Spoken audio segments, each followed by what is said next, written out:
Okay, first and foremost, I want to give all honors and praises and glory belongs to my Lord and Savior, whose name is Yahweh, Bahasham, Yahabashai, Bahasham, Wahavakar Kwadash. The name of the Heavenly Father is Yahweh, and his Son's name is Yahabashai, who we reverence.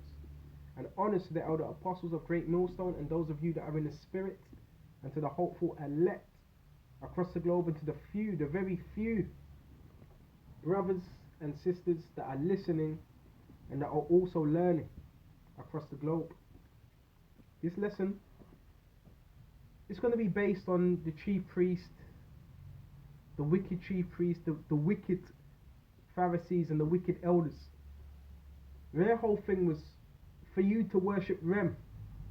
They wanted the praises. They wanted to be worshipped. But with the disciples, with the apostles, they were teaching you to worship Yahweh Shai, not them themselves. That was the difference. So I want to go straight into Matthew's. Okay, we're going to go to Matthew's, Baba Kasha. Okay. So Matthew's 15, and we're going to go straight to 2. Start at 1. Then came to Yahushua scribes and the Pharisees, which were of Jerusalem, saying, and remember they were living in Jerusalem, so they were keeping the customs. Why did the disciples transgress the tradition of the elders? So it said transgress, breaking the rules, breaking the laws, and it's a tradition of the elders. It didn't say tradition of the Most High. It's a tradition of the elders, because the elders, they had their own tradition. They had their own way of doing things. They had their own customs within customs. They had their own laws within laws. And the reason they would do this, so they can keep some of their followers into captivity, and because they were taught that way. Okay, for they wash not with their hands when they eat bread. So this is how silly it got. And the scriptures tell you it's not what comes out of him, it's what goes. So like it's not what goes in a man, it's what comes out of a man. What? His speech, which defiles him. His thoughts, which is a manifestation of what? Your thoughts. Philosophies. That defiles you. Wicked philosophies. So they couldn't even understand that. They were so into. See, this is what happens when you're not balanced. You could become wicked because you don't understand the balance. It's like me going out somewhere, I'm eating some food. Obviously, I haven't washed my hands. You're out and about. So it's that off. It's that breaking the law. No, it's not breaking the law. But he answered and said unto them, why do you also transgress the commandments of the Most High, of his Father, Yahweh's Father, by your tradition? So they became transgressors. Why? Because they were taking things out of the law and making up their own law. What made them transgressors? They wanted people to worship them. And that's off. And that's one thing you got to understand about this truth. When I'm teaching this truth, I don't want you to worship me. No way. Look, I'm seeking out my own salvation. I don't want you to worship me. Worship Yahweh Shai, because these men, they get this thing twisted.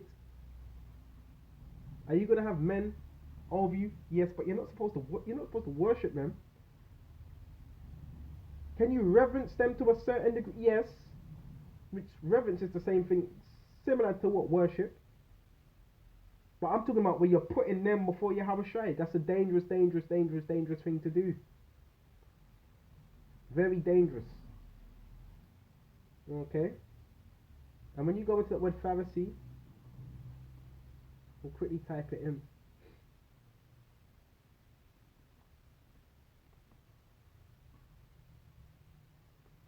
Strong's G 5330. Pharisaios. The Pharisees recognized an oral tradition, a standard of belief and life. They sought for distinction.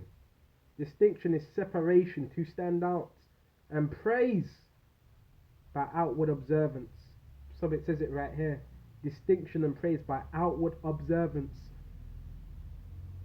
And that was according to some of the law. Washing of hands and of external rites by outward forms of piety, so-called godliness, and such as ceremonial washings. It says it right there, fastings, prayers, and almsgiving. And the scriptures tell you how to pray as well. Go in your closet. Don't be out there showing it to everybody. Does that mean you're not going to pray when you're outside? Yes, you pray, but that's personal. That's between you and your Yahawashi. You're not going to stand in the busy road screaming and shouting, praying out. You're going to keep that between you and yourself, so Yahawashi will reward you in secret. And it says as well, and comparatively negligent of genuine pity. So they were negligent of genuine piety, godliness, righteousness. They were negligent of these things because they didn't have it. They didn't have true judgment. They didn't have true mercy. They didn't have these things. And it says they prided themselves on their fancied good works. So you never want to be in this truth. And this goes for all of us saying, well, I've done 5 years. I've done 20 years. I've done 20 years. Look at my works. No, because it's about enduring. Because you could do 20 years, but what if you don't endure? They held strenuously to the expectation of the Messiah, and yes, that's true. But when the Messiah came, most, not all of the Pharisees, most of them denied him.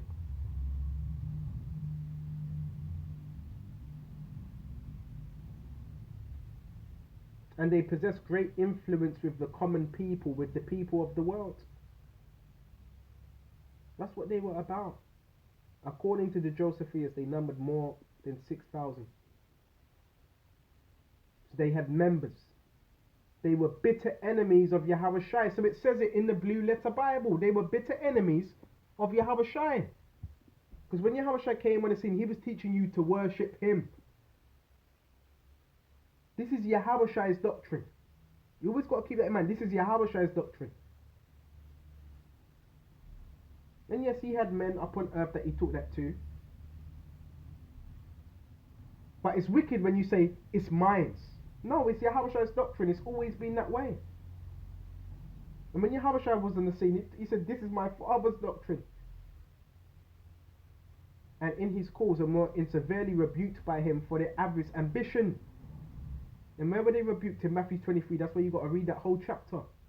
And hollow, empty reliance on outward works, which was what? Vainglory and affection and piety in order to gain popularity. So they were basically fake. Everything they're doing outwardly, and guess what? If you have it, if you have the spirit, you don't need to do all that extra stuff. You don't need to do all this extra stuff. But they needed to. Why? Because they needed followers. What did followers mean? More money. More money, more corruption. More followers, more...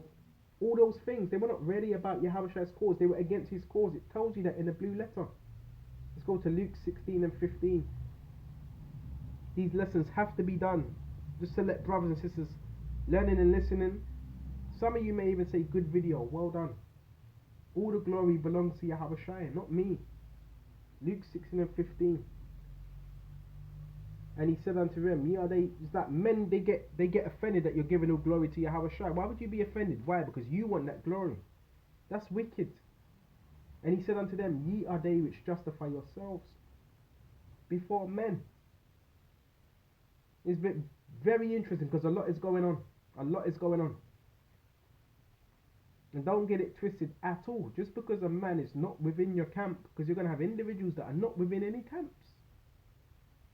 In terms of being clicked up.